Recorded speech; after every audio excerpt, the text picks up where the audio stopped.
You focused? On them or your feet? Them, I guess. I gotta bend over more. I gotta go like that. Let me get on them. Oh, that's awesome. Put a little higher on your back. No. Nice. Hang on. Go for it. You set? This is gonna suck. I don't like this at all. You're not comfortable? Oh! Is that You're going down. That was a hammer?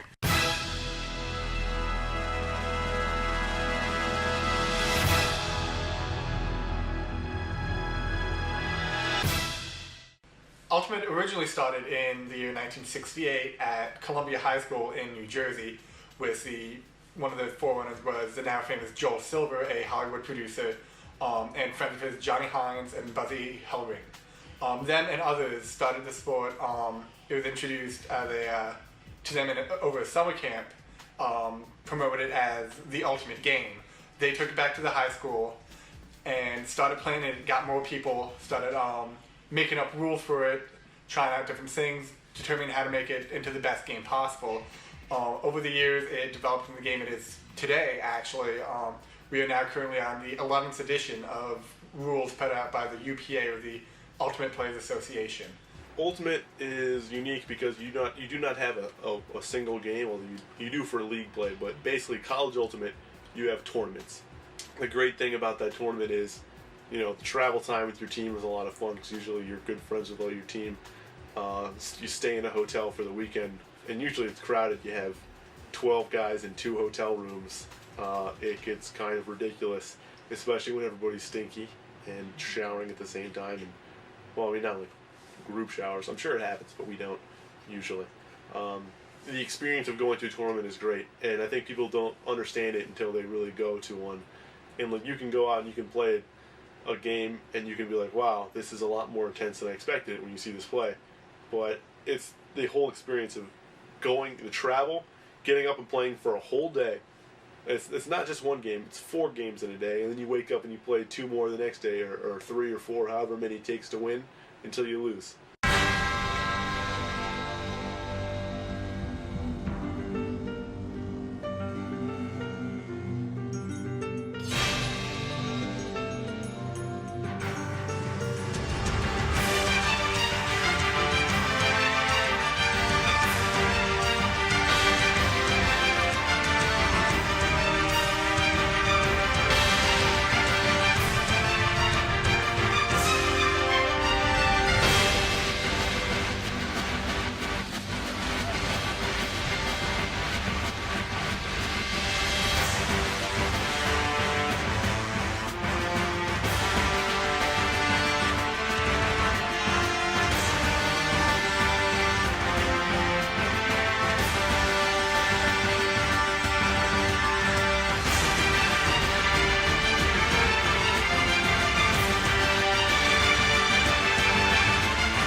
Yeah, game point.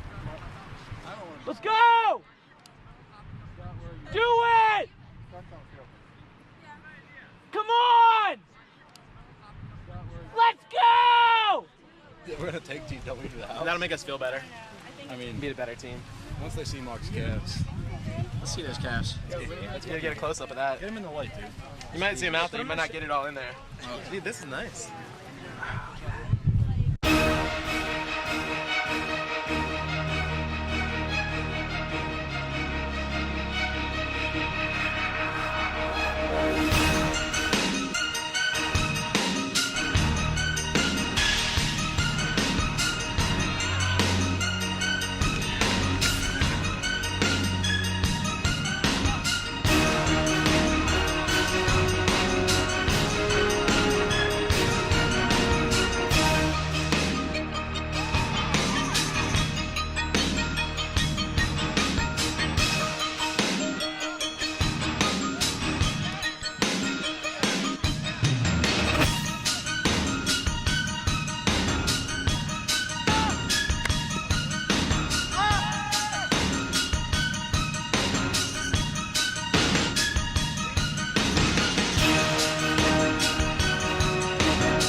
When you're alone and life is making you lonely, you can always go downtown! Man,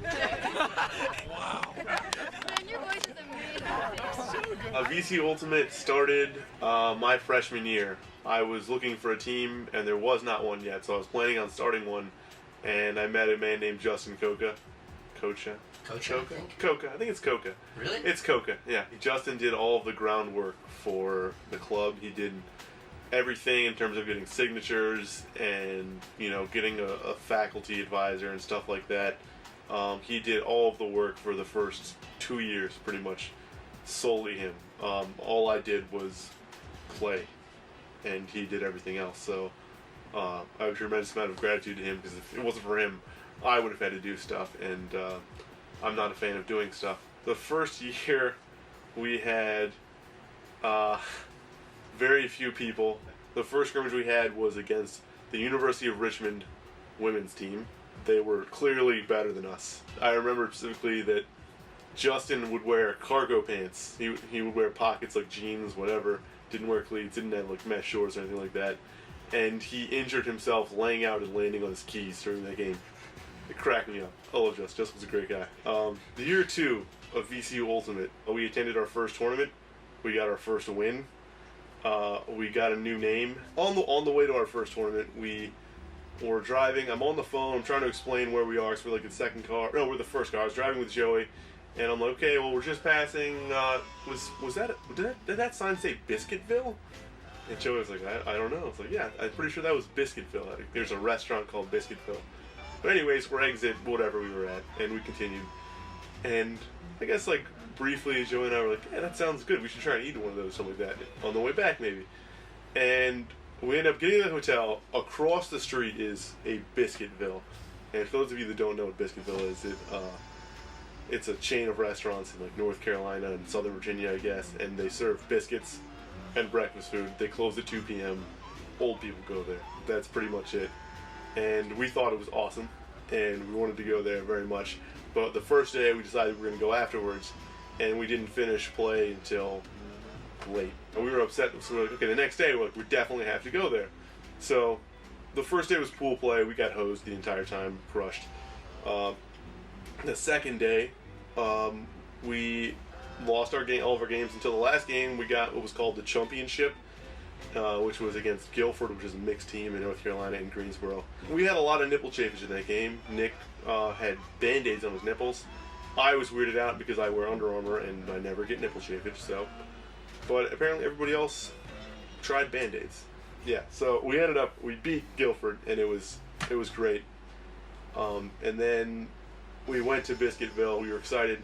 We barely snuck in the door. It was like 1:45, and they were hesitant, and then they were like, "No, guys, come on in." They gave us, our food, and then as they were closing, we were still eating, and they gave us their leftover muffins and biscuits and whatever else they had. They gave us all the leftover food, and we were so happy because we've been playing Ultimate all day. We were starving. Originally, we were the VCU villains, and the villains idea was mine because going into VCU, I was thinking like during the summer beforehand, I was like, what would I want to be? And I said, let's be the villains. I wanted to have like villain names on the back of our jerseys. And then the Biscuit villains, I guess Nick came up with it, and it flowed together really well because Biscuitville, Biscuit villains, and we were just like, that's great. And it doesn't really make any sense, but it's a good name because the key to any good Ultimate team is that their name doesn't make any sense and it's an inside joke. And everyone's always like, what the hell is a Biscuit villain? Hello, Robert. Thank you for joining me this evening. So what are we here for today? Today we're going to learn the fundamentals of Ultimate. Let's start off with number 1, the field. The field Ultimate's played on is 70 yards long with 25-yard end zone on either side, and it's 40 yards wide. Yes. To initiate play, each team lines up on one of the end zones here and there, which would be better explained if Rod used his pointer instead of my hand. Thank you.